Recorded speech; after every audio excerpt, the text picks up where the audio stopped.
बोलो जयकारा बोल मेरे श्री गुरु महाराज की जय। श्री सतगुरुदेव भगवान की जय। गुरुमुखो, यह एक सच्ची घटना है। एक सत्संगी परिवार था जो अक्सर सतगुरु के दर्शन करने उनके पास जाया करते थे।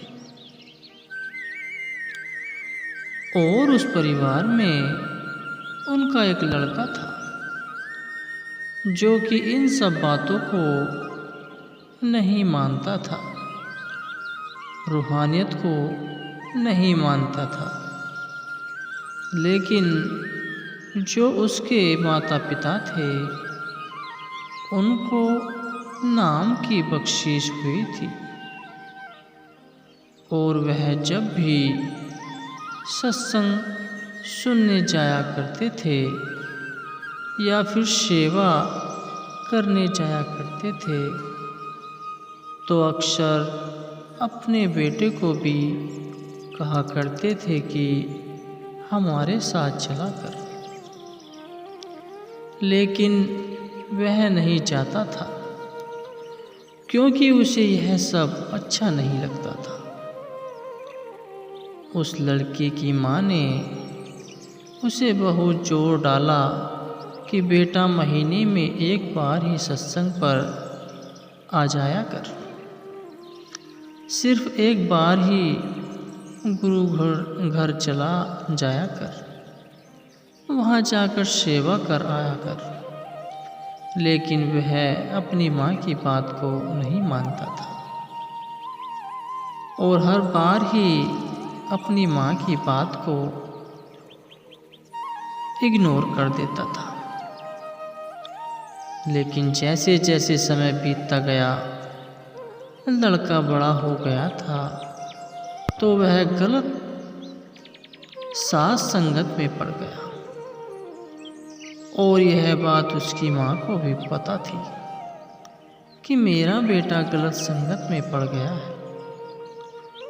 और उसकी माँ ने उसे बहुत समझाने की कोशिश की और उसे डांटा भी कि तेरी संगत सही नहीं, उसे छोड़ दे। लेकिन वह नहीं माना।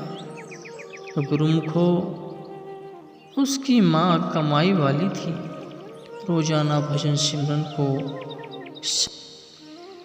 वह रोज़ाना भजन सिमरन को समय दिया करती थी। तो जब वह अपनी माँ की यह बात नहीं मानता तो उसकी माँ को बहुत दुख लगता था कि मेरी औलाद मेरा कहा नहीं मानती। तो जब वह गलत संगत में पड़ गया तो वह नशे भी करने लग गया, और ऐसे ही धीरे धीरे बात बढ़ती गई। वह ऐसे नशे करने लग गया था जो कि उसके लिए अच्छे नहीं थे, लेकिन उसके साथी उसे यह सब करने के लिए बढ़ावा देते थे। तो वह उनकी बातों में आकर वह सब करने लग गया, और जब वह ऐसा कर कर घर आता था तो उसकी माँ को बहुत दुख होता था। तो धीरे धीरे उसकी हालत खराब होने लगी, और उसकी हालत इतनी खराब हो गई थी कि उसे हॉस्पिटल में दाखिल करवाना पड़ा। और वहाँ पर भी डॉक्टरों ने उसको यही कहा कि आज से तुम्हें नशा बंद करना पड़ेगा, क्योंकि यह तुम्हारे लिए बिल्कुल भी अच्छा नहीं है, और अगर तुम नहीं माने तो तुम्हारी जान भी जा सकती है। नशा करोगे तो इससे तुम्हारी जान भी जा सकती है। अब तुम्हारी जिंदगी तुम्हारे हाथ में है, तो गुरुमुखो, जैसे कि हम सभी जानते हैं कि जिन्हें नशा करने की आदत हो जाती है वह नशे के बिना कहाँ रहते हैं। उनसे एक पल भी नशे के बिना रहा नहीं जाता। वह नशा ना मिलने पर कुछ भी करने के लिए तैयार हो जाते हैं। किसी को मारने काटने के लिए भी तैयार हो जाते हैं। तो ऐसी उनकी हालत हो जाती है। तो इस लड़के के साथ भी ऐसा ही हुआ। जब हॉस्पिटल में रात का समय होता था तो वह चीखता था, चिल्लाता था कि मुझे नशा चाहिए, मुझे और कुछ नहीं चाहिए, मुझे बस नशा करना है। लेकिन डॉक्टरों ने उसे यह सब करने के लिए मना किया था, लेकिन फिर भी उसने उनकी बात नहीं मानी और चोरी से यह सब करता रहा। और धीरे धीरे उसकी हालत और ख़राब हो गई। और अब डॉक्टरों ने उसकी माँ को जवाब दे दिया था कि अब तो हम भी कुछ नहीं कर सकते। हमने तो कितनी बार बोला है कि आपको इन चीज़ों से दूर रहना है, लेकिन हमें लगता है कि आपके बेटे को अपनी जान प्यारी नहीं है। तो गुरुमुखो, ये बात सुनकर लड़के की माँ को चिंता होने लगी, क्योंकि डॉक्टरों ने उसे जवाब दे दिया था। तो उसकी माँ को चिंता हो रही थी कि मेरा एक ही तो बेटा है, और अगर इसे भी कुछ हो गया तो मेरा क्या होगा। तो गुरुमुखो, माँ तो माँ ही होती है। माँ की ममता की सीमा को आज तक कोई नहीं जान पाया। हमारे माता पिता अपने बच्चों के लिए कुछ भी करने के लिए तैयार हो जाते हैं और अपने जीवन भर की पूंजी अपने बच्चों पर लगा देते हैं। तो उस लड़के की माँ ने भी ऐसा ही किया। हॉस्पिटल में बैठी लड़के की माँ ने आंखें बंद की और लड़के के सर पर हाथ रखकर मालिक से यह वचन किए कि हे मालिक, आज तक मैंने जितना भी भजन सिमरन किया है, जितनी भी सेवा की है, उसके फलस्वरूप मुझे मेरा बच्चा चाहिए। हे मालिक, इसे ठीक कर दे। तो ये वचन लड़के की माँ ने वहाँ पर किए और उसकी माँ का रोना नहीं रुक रहा था, क्योंकि उस समय कुछ भी हो सकता था। लड़के की जान भी जा सकती थी, लेकिन ऐसा नहीं हुआ। सतगुरु ने उस माता की पुकार सुनी और जहाँ पर डॉक्टर बोल रहे थे कि अब इनको रिकवर करना मुश्किल होगा, अब हमारे बस की बात नहीं रही, और डॉक्टरों ने भी जब उन्हें जवाब दे दिया, तो उसके बाद उस लड़के की माँ की दुआ के कारण ही उसकी जान बच गई और धीरे धीरे ठीक भी होने लगा था। और 2 से 3 दिनों में वह बिल्कुल ठीक हो गया था।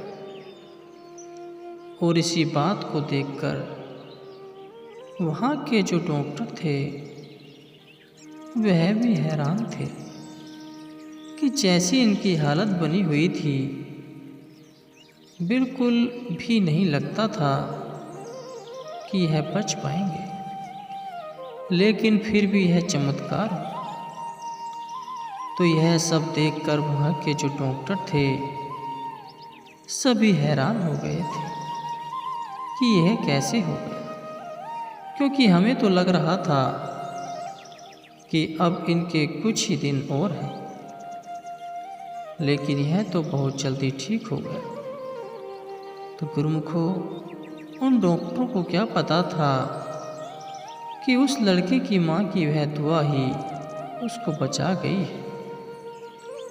तो गुरुमुखो, जो कमाई वाले जीव हैं, जो नाम की कमाई करते हैं, उनके मुख से अगर कोई भी वाक्य निकलता है जो कि वेग में कहा गया हो, जिससे उन्होंने पूरे होश में कहा हो, वह पूरा होता ही है। इसलिए तो अक्सर संगत में भी फरमाया जाता है कि नाम की कमाई करने वाले अभ्यासी को कोशिश करनी चाहिए कि उसे चुप ही रहना चाहिए। और इसलिए फरमाया जाता है कि अगर कोई नाम की कमाई वाला अभ्यासी अपने मुख से कोई वचन कर देता है तो हमें उसे मजाक में नहीं लेना चाहिए, क्योंकि उनके कहे वचन आज नहीं तो कल पूरे होते ही हैं।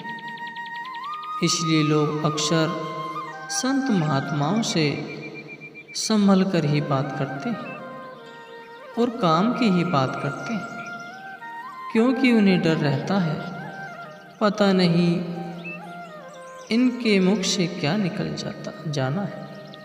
तो गुरुमुखो, ऐसी ही एक साखी सतगुरु महाराज जी के समय की है, जब सतगुरु को गुरु गद्दी पर बिठाया जाना था तो सतगुरु ने महाराज जी से कहा था कि आप तो मुझे यह सेवा दे रहे हो, लेकिन जब मैं आपकी कृपा से एक गुरु बन जाऊंगा तब तो मेरे मुख से जो भी निकलेगा वह तो सत्य होने लग जाएगा। अगर मैंने किसी को कुछ कह दिया तो वह भी सत्य हो जाएगा, तो तब मैं क्या करूँगा। तो उस समय महाराज जी ने सतगुरु को उनका जवाब दिया था और आप भी कुछ देर अंतर ध्यान रहे थे और उनके बाद आपकी आंखें खुली और आप जी ने सतगुरु को कहा, यह बात सत्य है कि आपके मुख से जो भी निकलेगा वह पूरा होगा, लेकिन पूरा वही होगा जो वेग में बोला गया हो, जिसको अपने अंदर से बोला गया हो, केवल वही पूरा होगा। तो गुरुमुखो, आज के इस सत्संग से हमें यही प्रेरणा मिलती है कि हमें कभी भी जो कमाई वाले सत्संगी हैं उनको मजाक बनाना नहीं चाहिए, उनके साथ कभी भी ऐसा मजाक करना नहीं चाहिए जो इन्हें अच्छा न लगे।